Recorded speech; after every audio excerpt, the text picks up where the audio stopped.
very simple yet very effective truth about being an entertainer, wherein you have to bring joy to others through music. It sounds like a cliche, it sounds like boring. It's basic. But that's basic truth. You bring joy, because that's when you come out on stage, people are not looking at you going, and you come out on stage, it's like, so they're happy. There's that joy that they're seeing you, so you carry it through with the music. At that time, for me, it was just to listen to the screams of the girls. Forget the guys. But the girls, if I heard them scream, that's my level. But when I came out in Immaculate Conception, they made me do a song called Magkaisa. It's not the Magkaisa. No, it's not that one. It's a song written by Juan Miguel Salvador, arranged by Ryan Cayabyab, and was performed by Eugene Villaluz for the Metro Pop at that time. It came in 3rd place. But when I sang it, the message of the song fit the concept of the evening so well that the response, although there were screams by it, the response was like, galing. You know, it wasn't like, it was like, how nice the song, and you did it so well. And there was a different, and that's when I realized, wait a minute, I'm missing out on something here. There's something I can do with the music in order to really create this kind of impact regardless of where I go and regardless of who's in front of me. And from that time on, that's when I started kind of choosing my songs carefully and deciding, okay, if I do Michael Jackson, that's all they're going to remember. No, let's do this. Let's do that Magkaisa. What do I say before Magkaisa? Okay, I'll say that. And then, so that's how I learned. But to actually decide on, this is what I want to do, came after my performance. When was that? Mga kailan mo siya? That was exactly 30 years ago.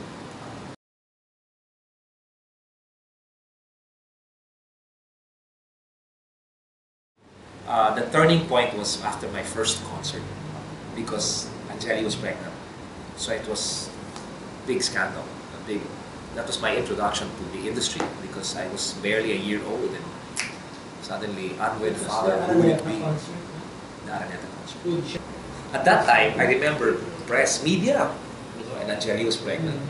So we had a meeting before the press con. And Sandra Chavez, who was my manager there, said, okay, how are you going to tell them about Angeli? And I said, if they ask them, I'll just say it. I'll just say, are you sure? And I said, listen, when the kid comes out, this was me at 18, right? 19, I didn't really know. At 19 years old, I was like, listen, when the baby's born, when the baby gets to like maybe 15 or 16, he's gonna ask, why did I want to hide the kid from public? You know, I said, I don't wanna have to deal with that. So when I sat down for the concert, the first question was, I think it was even Ricky Loy, who asked me, says, okay, is it true? What is? Yeah, it's true. I have a concert on April 13th at the Araneta Coliseum.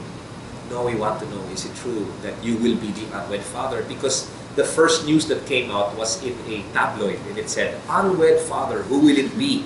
And it was my name, my face, Raymond Lauchenko and Martin Rivera. Multiple choice. Multiple choice. Ganon. And I was on my way to Saint Scholastica. I'll never forget that. I was on my way to Saint Scholastica, and there I was in the car, no driver, no PA, nothing, just there going. And then the newspaper voice would knock at my window, saying, "Ikaw ba to?"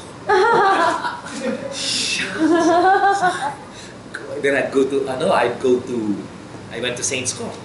So I'm performing. While I'm performing on stage, you see some students.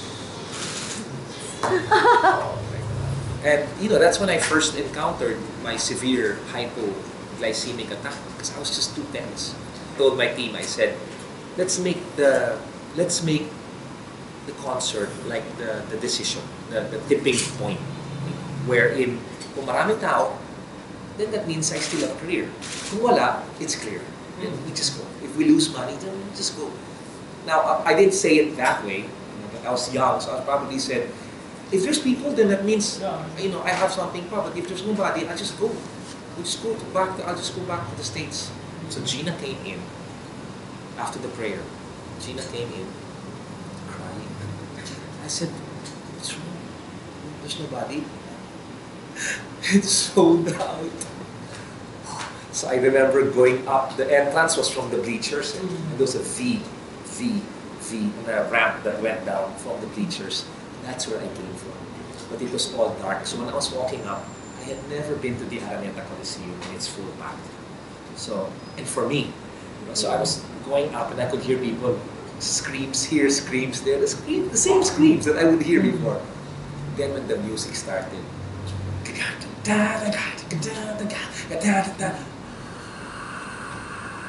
yes, I'm telling you, my hair started. And I came from the top, and I looked down like that, and I could see the dancers. Then I looked around like that. From everywhere were people. And that was a big, you're meant to stay. Okay, continue. Then I walked down, I went down, game. That was it.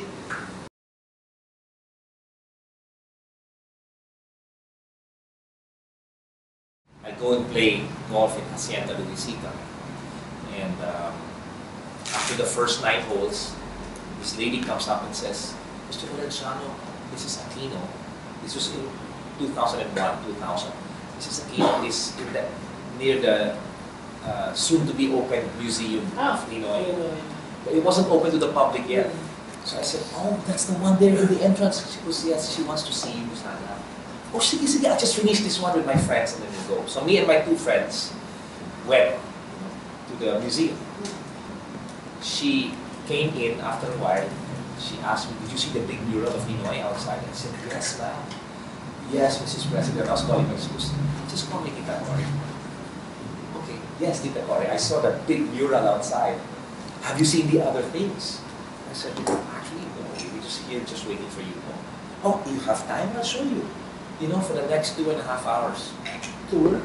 It's me, my 2 friends, and the former president with no bodyguards, no secretary, and she's moving us around like this. So here, no, this is, alam mo, he was wearing this. I told him not to wear that in Japan. And the 3 of us, the 3 men are behind. We couldn't believe what was going on. After touring, she goes, you know, we have a little ballroom here, convention hall or whatever. Maybe you want to check it out to see, maybe you might want to concert there or something. I said, sure. We were the ones opening the doors to go in, all that. It was empty with a dome in the middle. So the first thing I did was I went in the middle of the dome and I went like this just to see the sound. Sound check. She goes, oh, is that okay? Is that okay? I said, you know, Tita, this is not where I should actually be. This is just for what people hear. But wait, hold on. So I went up the stage. Now, mind you, if this is the ballroom, the stage is this. So I'm about this tall. Maybe about this tall. And my 2 friends are on the side. She's right, watching me like this. And I said, I can test. You know, she goes, go, let's see. Okay. So I did.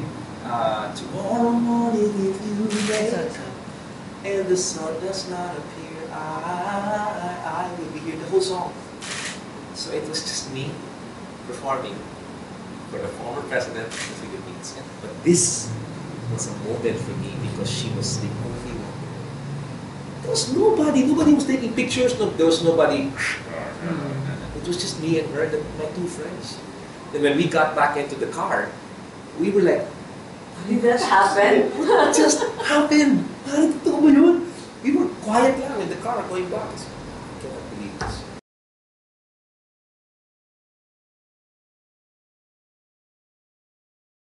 When we did that tulong na tayo,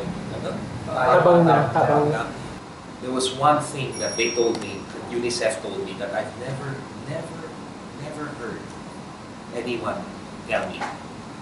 The German guy who I was talking to said that he was in Syria recently, he was in Pakistan when the earthquake hit, he was in China when the earthquake hit, and he's never seen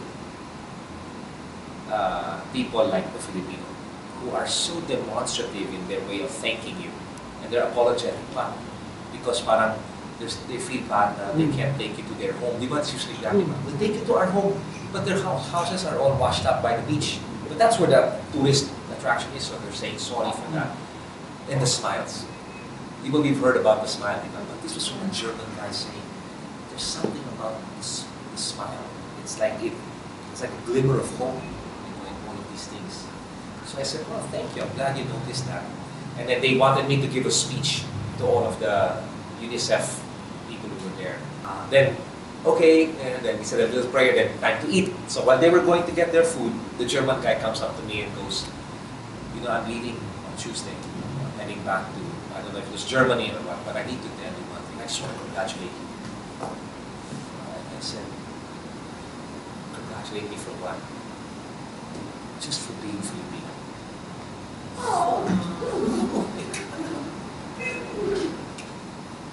Never in my mind. And it was so sincere.